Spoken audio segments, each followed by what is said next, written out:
Hey guys, how's it going? Today I wanted to talk to you about the topic of gossip. What is gossip?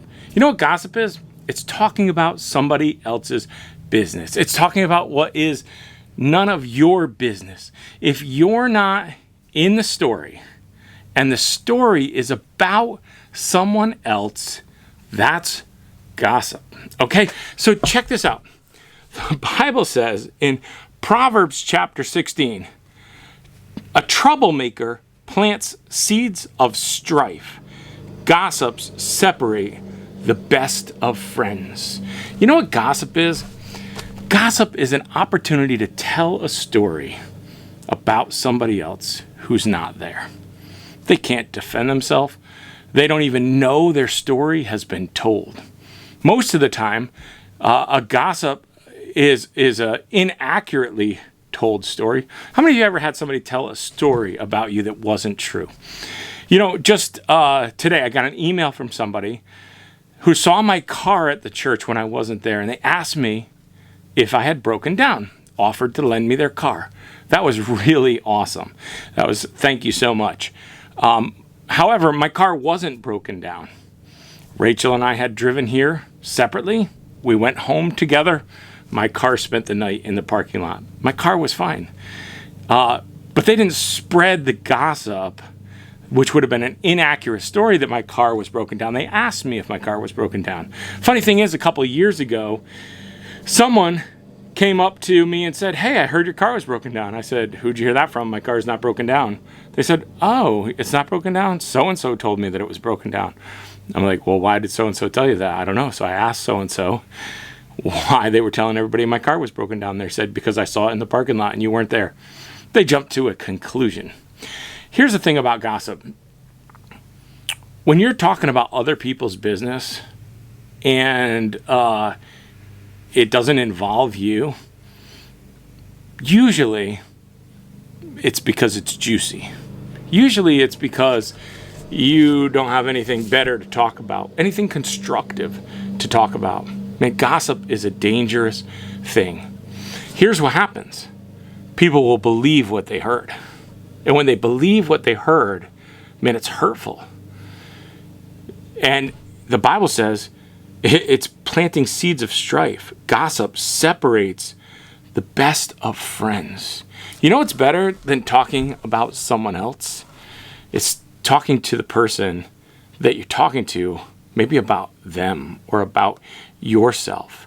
And when someone comes to you with gossip, what do you do with that? Do you take it and then pass it on to another person? Man, that happens a lot, doesn't it? You find out firsthand, and then you tell the story to another person, and the story becomes further and further from true. You know what the Bible says in the Beatitudes? It says, "Blessed are the peacemakers, for they will be called sons of God." Man, if someone comes to you telling you a story about someone else, especially if it's a juicy story, man, what do you do with that? Do you say, "Man, this is great content and I'll share this with somebody else"? Do you disguise it as a prayer request? Or do you say, "Hey, you know what? Man, maybe you could do something with that and you could be a peacemaker." Maybe you could say, "Hey, that person's hurting or that person's stuck in something." And maybe you could say like, "Hey, maybe I should go to them and see if I can help. Maybe I could convince you to go back to them instead of talking to me about them. Maybe you should go back and talk to them yourself." You know, there's a proverb that I love. And it's Proverbs 27, verse 6. It says, "Wounds from a sincere friend are better than many kisses from an enemy." Or another translation says, "Wounds from a friend can be trusted, but the enemy multiplies kisses." It's so easy to have people come up and when you're hurt, when you're upset, and you start gossiping, you start talking about somebody, maybe it's even a story that did happen to you and you have the right to talk about it. And it's not you retelling it second or third hand, but maybe you're in this situation and this person, you know what, a person that's a gossip will tell you, oh man, that's horrible that you've been wronged. Oh, that's horrible that you've been wronged. Man, you should be upset. You should be upset. That's what a gossip will tell you. And they'll kiss you and make you feel justified and make you feel right about the situation. But you know what a friend does? A friend is a peacemaker. A friend, it says, wounds from a friend can be trusted. You know what a friend will tell you? Well, what did you do to make reconciliation? What did you do to find out why that person was upset with you? What did you do? You know, you confront the person directly. Man, gossip has no place in the life of a Christian. It's not fun to talk about other people. Man, it's gossip. It's not right. Who do you talk about? You talk about yourself.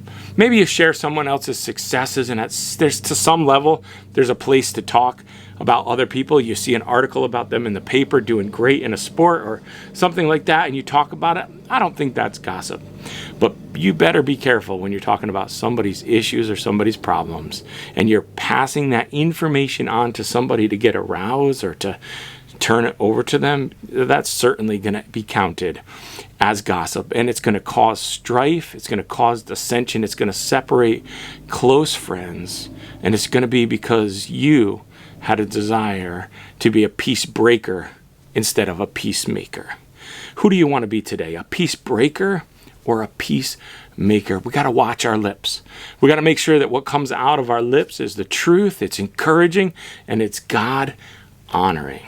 Man, it's so easy to talk smack. And so today I want to encourage you to catch yourself, to not gossip, to not talk smack, to not talk behind someone's back. Instead of being a peacebreaker, be a peacemaker. God bless you guys, and thanks for listening today.